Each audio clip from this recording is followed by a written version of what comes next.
Dr. Faith Seipati Mokhuoa, Chief Executive of Southern African Women in Leadership. Such an honor and a privilege to have you as one of the inaugural Trailblazers for the 2020 SAWIL Trailblazers Awards. Welcome and congratulations to you from my side. This is my colleague, Dr. Brough. He'll be doing the formal interview. But before I hand over to him, who is Dr. Faith and what is she about? What earned her a seat at this table? Oh my gosh, I'm so excited. Dr. Faith is a chartered procurement and supply professional.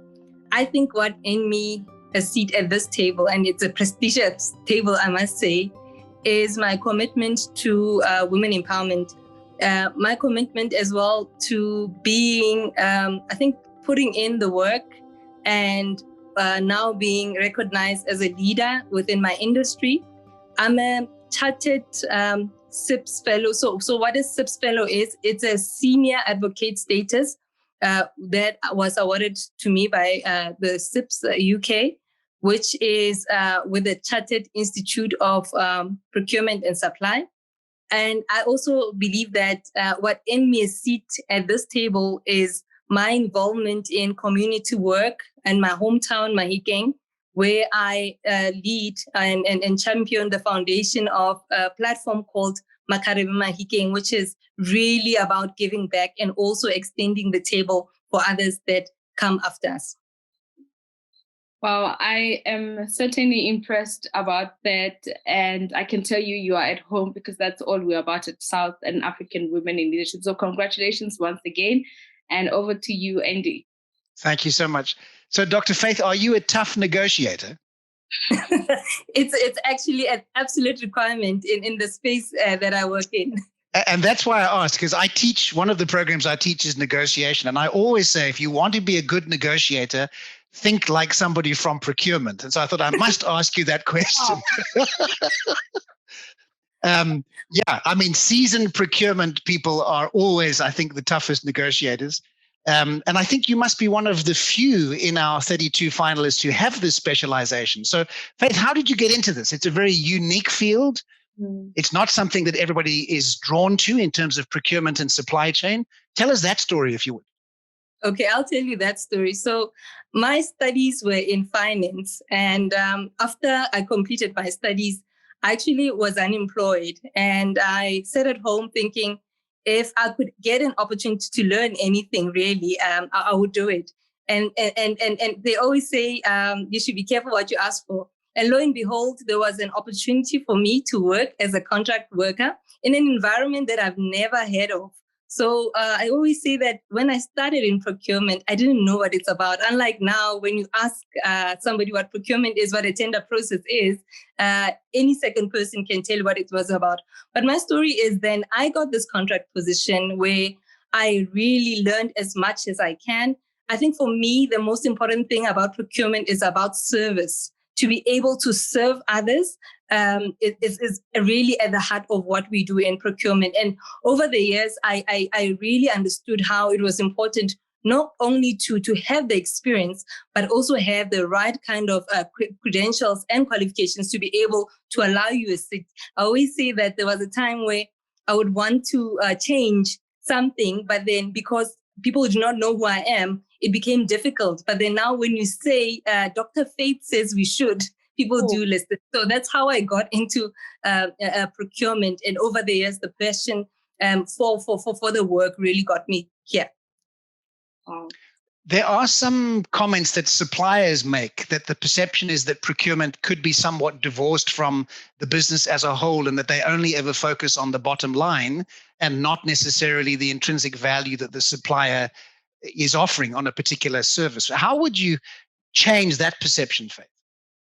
I would say that you're asking the right question to the right person, because I'm really about changing the perception in procurement. Procurement is inherently a space where if you wanted to buy something yesterday, by the time you come to my desk, you're already frustrated and you're already thinking, but I know a better way to do it. So the approach would be to always understand. The first thing will always be to empathize with your client, understand what they need. And again, going back to the issue of service, when you serve someone, you really need to suspend the emotions. You need to manage the expectations. You need to hold their hand and make it feel safe for the person that you're serving. And with that, if I may, is what I've seen is then you change the perception where people now start to trust you and see the value that you add.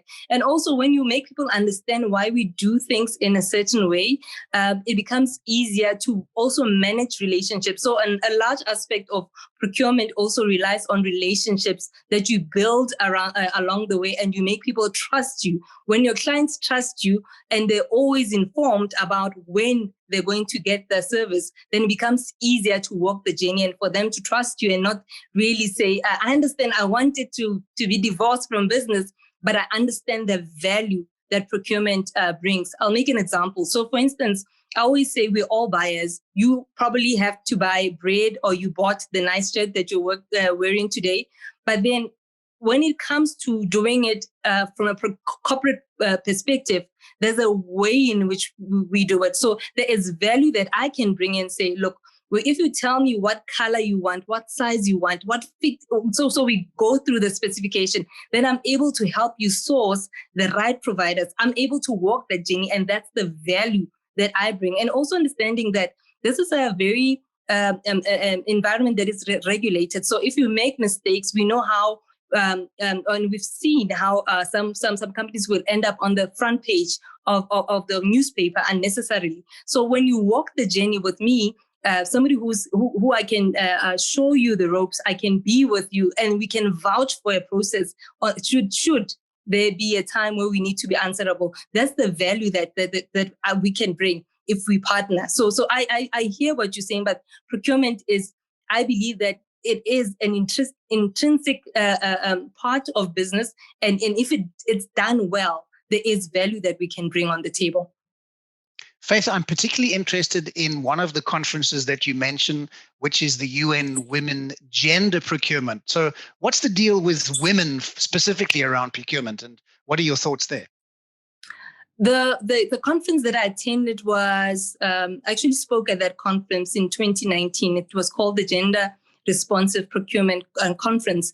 And the issue really around there was, how do we bring more women to participate in the procurement process? What we know for a fact is that procurement, remember how I always say, procurement, when done right, it's got value in terms of socio-economic objectives that we can do.